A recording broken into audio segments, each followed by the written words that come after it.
With President Trump visiting the Middle East, we here at the Andrew Klavan Show thought it would be interesting to compare Trump's Middle East trip with that of the last president, what's his name?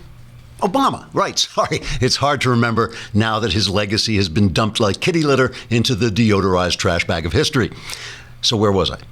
Oh, right, comparing Trump's trip to President Pajamas.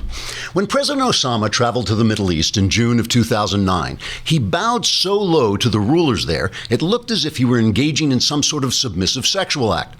Journalists trying to explain away the president's fawning servility in the presence of tyrants twisted themselves into complex positions that actually were submissive sexual acts.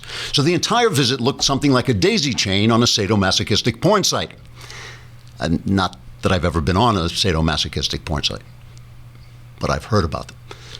Conversely, at the start of Trump's trip, an image of the president several stories high was projected on the front of palaces where obscenely wealthy oligarchs live in garish luxury. Trump then left Mar-a-Lago and headed for Saudi Arabia. When President Bahama gave his famous speech in Cairo, Egypt, he apologized for American arrogance, saying, quote, "I am so sorry that we thoughtlessly built our World Trade Center in the exact spot where devout Muslims were trying to fly their hijacked jets." It was a typical example of how capitalist imperialism colonizes even the airspace that is being used by native cultures, unquote. The media praised Obama's speech for extending the open hand of friendship to people who are only trying to live in peace with all mankind, after they first slaughter the part of mankind they can't live in peace with. Donald Trump struck a somewhat different note in his speech, saying, quote, "Islamic extremists must be destroyed, and you better take care of this, because you don't want the task to fall to me, because look in my eyes. I'm crazy.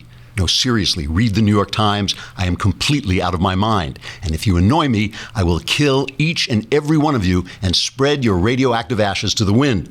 No, I mean it. I'm nuts. Just look at me. Booga booga," unquote.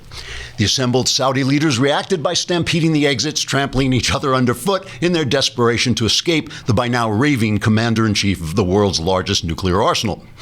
Finally, when Obama visited the Middle East, his worldly, sophisticated wife, Rochelle, whatever the hell her name was, wore a headscarf to demonstrate that we as Americans are open-minded enough to degrade ourselves in tribute to oppressive cultures that wish to destroy us. Melania Trump, on the other hand, wore nothing on her head but that amazingly silky cascade of golden brown hair, while showing off her mind-rattling figure and heartbreakingly shapely legs. And frankly, after watching that shameless display of profligate feminine freedom, I think it's possible we elected the wrong Trump. Trigger warning, I'm Andrew Klavan, and this is The Andrew Klavan Show.